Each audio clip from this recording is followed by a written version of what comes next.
Pemirsa, buka mata, buka hati, sholat tidak saja dapat dilihat dari sisi spiritual maupun sosial.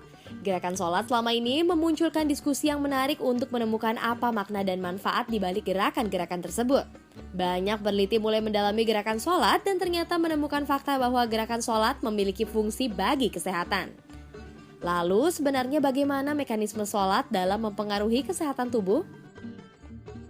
Sebuah riset yang diadakan Medical Center salah satu universitas di Amerika menegaskan bahwa sholat dapat memberikan kekuatan terhadap tingkat kekebalan tubuh orang-orang yang rajin melaksanakannya.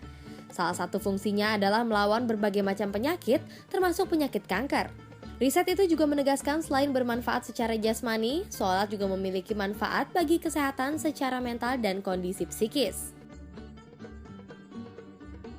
Tubuh orang-orang yang melaksanakan sholat jarang sekali memiliki presentase protein interleukin yang tidak normal jika dibandingkan orang-orang yang tidak melaksanakan sholat. Protein interleukin dapat dihubungkan dengan imunitas beragam jenis penyakit menua. Dengan begitu, imunitas orang-orang yang senantiasa sholat ditenggarai lebih tinggi dan resiko terkena penyakit penuaan lebih minim.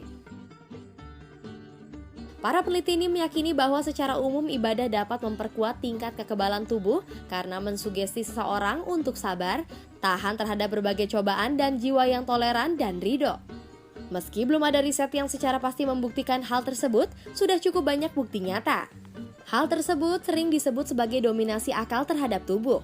Ibadah yang mendorong seseorang menjadi sabar secara tidak langsung mendorong hormon dalam tubuh menjadi seimbang, sehingga orang-orang yang rajin sholat memiliki alat kekebalan tubuh yang lebih aktif daripada mereka yang tidak melakukannya.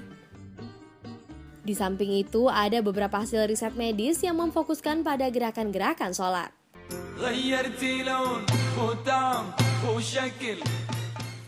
Gerakan takbiratul ihram dilakukan dengan bersedekap.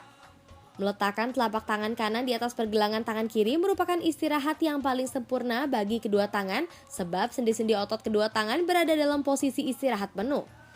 Hal ini berkhasiat melancarkan aliran darah. Produksi getah bening pada jaringan dan persendian tangan akan menjadi lebih baik sehingga gerakan sendi otot menjadi lebih lancar. Ketika ruku, badan membungkuk dan tangan berada di atas lutut. Posisi ini membuat punggung sejajar dalam satu garis lurus. Sikap yang demikian akan mencegah timbulnya penyakit yang berhubungan dengan ruas tulang belakang, punggung, leher, dan ruas tulang pinggang. Gerakan ini juga menjaga kesempurnaan posisi dan fungsi tulang belakang sebagai penyangga tubuh dan pusat syaraf. I'tidal yang merupakan variasi postur setelah ruku dan sebelum sujud merupakan latihan pencernaan yang baik.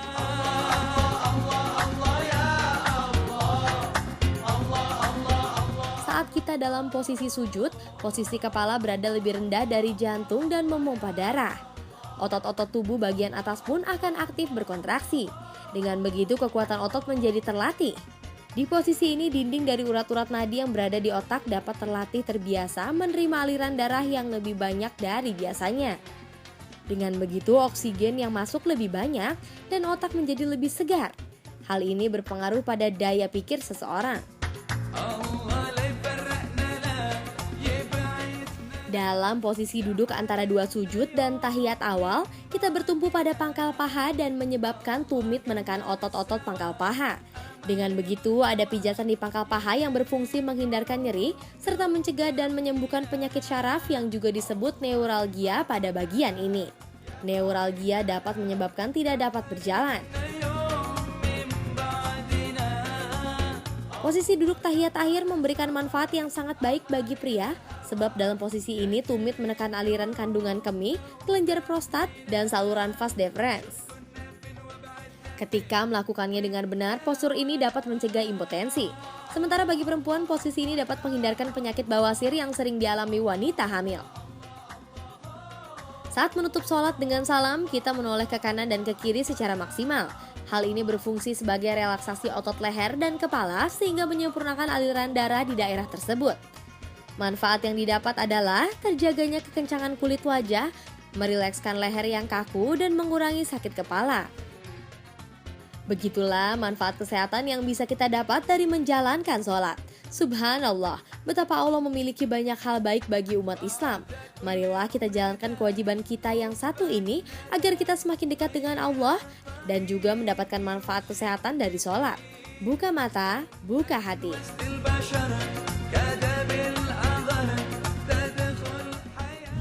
Salat adalah sebuah media yang sudah disiapkan oleh Allah Subhanahu wa Ta'ala minimal 5 waktu dalam satu hari satu malam. Subuh, zuhur, asar, maghrib, isya. 2 dimensi yang sudah disiapkan dalam salat, dimensi fisik dan ruh tentunya. Allah Subhanahu wa Ta'ala berfirman, A'udzubillahi minasyaitonirrajim. Innas salata tanha 'anil fahsya'i wal munkar. Sesungguhnya salat yang benar-benar didirikan adalah salat yang mampu mencegah orang yang mendirikannya dari perbuatan keji dan mungkar. Contoh, berapa banyak orang yang salatnya rajin tapi ngomongin orang jalan terus. Berapa banyak orang yang salatnya khusyuk tapi setiap ada masalah selalu mengedepankan emosi, temperamen dan sebagainya. Salat secara fisiknya oke, tapi tidak memberikan dampak yang positif dalam kesehariannya. Padahal jelas, dalam salat itu bukan hanya membina hubungan secara vertikal dengan Allah, tapi harus ada yang dibangun, yaitu hubungan horizontal, hubungan baik sesama manusia. Makanya salat mengajarkan 3 nilai silaturahim. Yang pertama adalah hablum minallah, hubungan dengan Allah. Yang kedua hablum minan nas, hubungan dengan manusia. Yang ketiga yang sering kita lupa adalah hablum minal alam, hubungan manusia dengan semesta alam ini. Di antaranya adalah pepohonan, binatang, manusia, dan sebagainya. Dan Allah Subhanahu wa Ta'ala ketika berbicara tentang salat, maka Allah menggunakan kalimat dirikanlah, bukan sekedar laksanakan. Maka kalimatnya wa aqimus shalah, dirikanlah salat. Allah tidak pernah berfirman dengan kalimat wa i'malus shalah. Tidak, tapi wa aqimu, dirikanlah. Kenapa Allah menggunakan kalimat dirikan? Karena ketika mendirikan salat tidak hanya sekedar dilakukan, tapi orang yang mendirikan salat dia mampu membawa nilai-nilai kekhusyuan salatnya ke dalam masyarakat, sehingga dia meraih 2 bahagia. Fid dunya hasanah wa fil akhirati hasanah. Kebahagiaan dunia dan kebahagiaan akhirat.